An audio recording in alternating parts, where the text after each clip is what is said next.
people diagnosed with colorectal cancer, which is the same, and there were 131,607 people that were diagnosed. 67,700 men were diagnosed, and 63,907 women were diagnosed.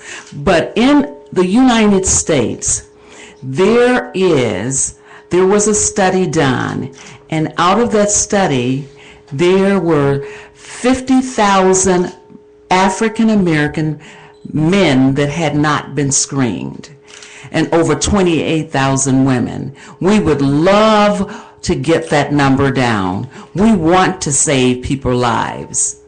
Come and help. Join in. Talk to your healthcare provider. Wow, that's wonderful. Is it any way? What number can they call you at in order to be a part of the Colon Cancer Awareness Foundation of your foundation? They can call me at area code 630-854-5635. Okay, and that number is again 630-854-5635. Wow. I have a question. At what age range should we start going to get our colon checked? Usually the age range is from 50 to 75. 50 to 75? Right. But if there's a history of colon cancer in your family, such as like mine right now. Oh, so it runs in your family? No, I'm the one that's in the family with colon cancer. Oh, wow. So since my family know this, okay, they can ask their doctor to be screened early. Wow. They could be screened at 40. I'm not sure about 30, but my family would have to be talk to their health care provider. Okay. Again, if there is some history in your family, I'd like to repeat that. If someone in your family has had colon cancer, and you know of this, an uncle, a cousin, someone, then talk to your healthcare provider. Ask them, can you get screened? You can get screened as early as 40. Wow. The age is from 50 through 75. Oh, my. And after 75, I believe you have to talk to your doctor, and then they make that decision. Okay. Healthcare provider. Okay. Now, is colon cancer contagious? Is that a stupid question to ask? No, it's not. You know, with many diseases out here, HIV, AIDS, herpes, I know colon cancer does not range on that level. This is within your intestine, within your body. Right. It's your large intestines. Okay. And your large intestines, of course, is about 6 feet. So wow. you got a lot. 6 feet? Yes, that's a lot. It's a lot. Yes. Maybe I need to take some out and stretch me out, make me a little taller. Maybe I can be on the NBA or play, replace. We're not going to talk about the Bulls. Okay, all right. But what it does is it really absorbs the nutrients in our body. Okay. And it helps process our colon. It helps process. There's a process of that. Okay. It's our large intestine, so it's not contagious. It's something that happens, and sometimes if we catch this early by having early screenings, sometimes people go in and they have something called polyps. Okay. And they take that out before it forms cancer. Now, who are more susceptible to contract colon cancer? Is it more so women or more so men? I really can't say right now, but according to the numbers that I've read, the numbers are very high in African American men. Okay. So what I would do if I was a man, well, of course, I was the woman that didn't go until I was 60. Well, we as men hate to go to doctors, and it's not so much of a fear, but we end up hate being touched and probed and stuck on. Women are more so accustomed to going to get their annuals done and things of that nature, and they've done that since they were little girls. Young guys hate needles. I hate needles. I hate going to the doctor. Yes. Last year, I went and had a prostate exam. When I had to go back, oh, we got to do it. I'm like, hold on, didn't you just do a prostate exam? No, whoa, hold on. And that's why we men don't like to go to the doctor, because you like to, hey, but colon cancer, explain in depth. Is it the same test that's done like for prostate exam to a man? There are, I said earlier it was 3 tests, but there are really 4 tests. Okay. There's barium enema, which you can drink, and I think they've made that a little bit more flavorful for people. Now it comes in banana. I drink the one in banana. I like banana. Okay. And I think there's another flavor, I believe. Is that test? Is that something like an ultra blue test? They stick a tube down your throat or inside your body to with a camera or something to check? Right, and take pictures. Okay. Yes. Okay. Is that painful? No, that's not painful at all. Is it going down your throat or the other way? Oh, well, we're talking about the throat here. Oh, and now okay. We're getting in depth. I'm a cancer survivor. I'm not in medicine. Okay. I'm an advocate for cancer. Okay. Is it, and does it go into remission? Well, what I'm told, it goes, I've never been told that it goes into remission. It's either they test your body. They gave me the test, the CT scan after the colonoscopy. Okay. They gave me a CT scan of the abdomen and the pelvic to make sure that there's no cancer there. And after that, they said I was cancer free. Okay. Because that's all that area of the colon. Wow. Right. And so you don't have to worry about going through the whole thing of wondering if it's going to come back or anything like that. Because I believe my father had prostate cancer, and then all of a sudden a couple of other guys that I've known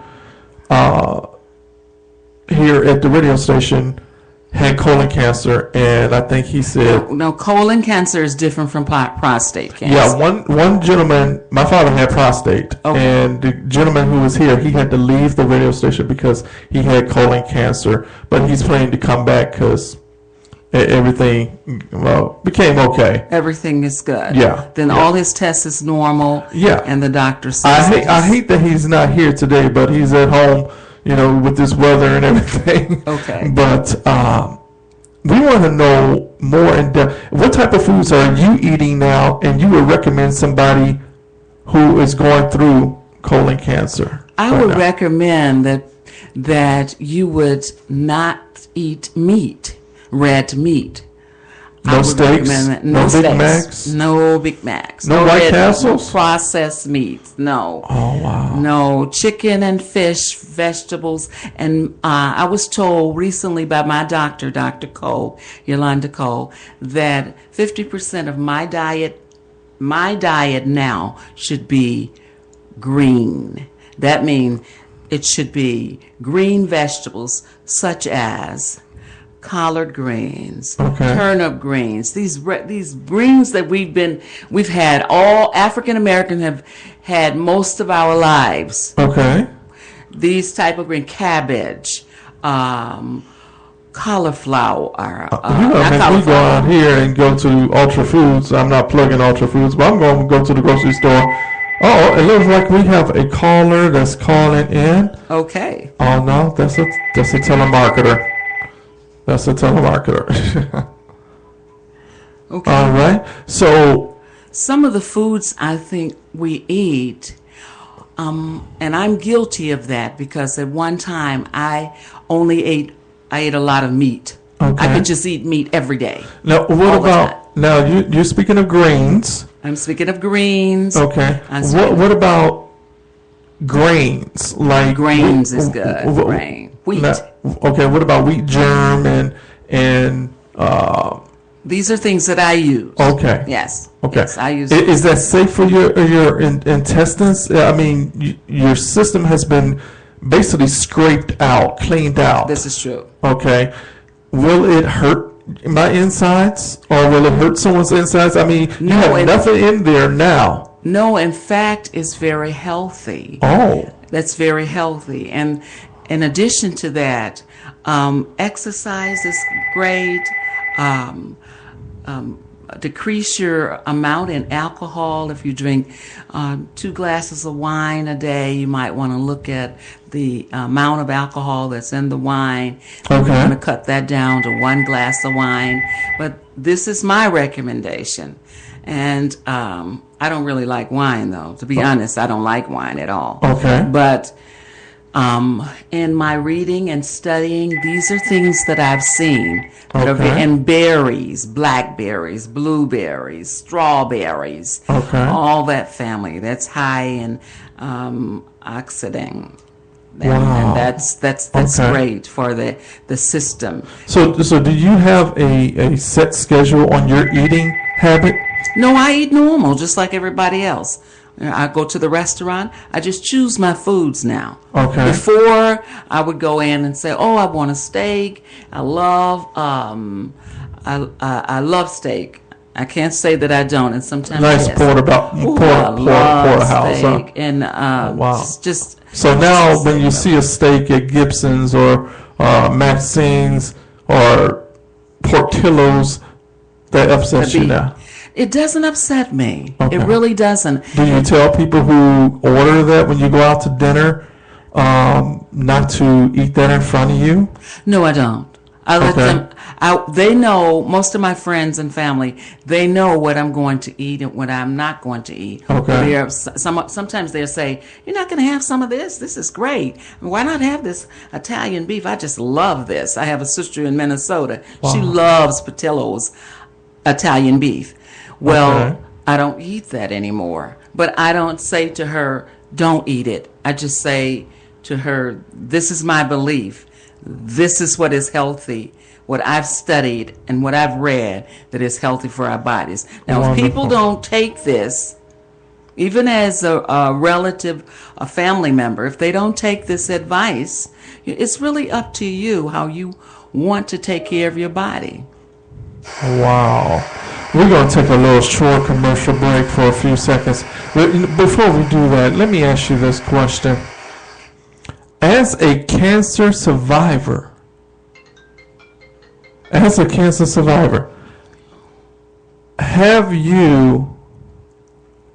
what made you decide to form your own foundation?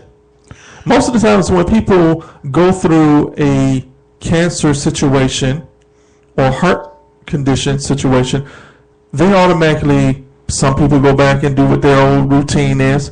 What made Claudia go and open up her own foundation, Awareness Foundation? What made you? What inspired you to do that?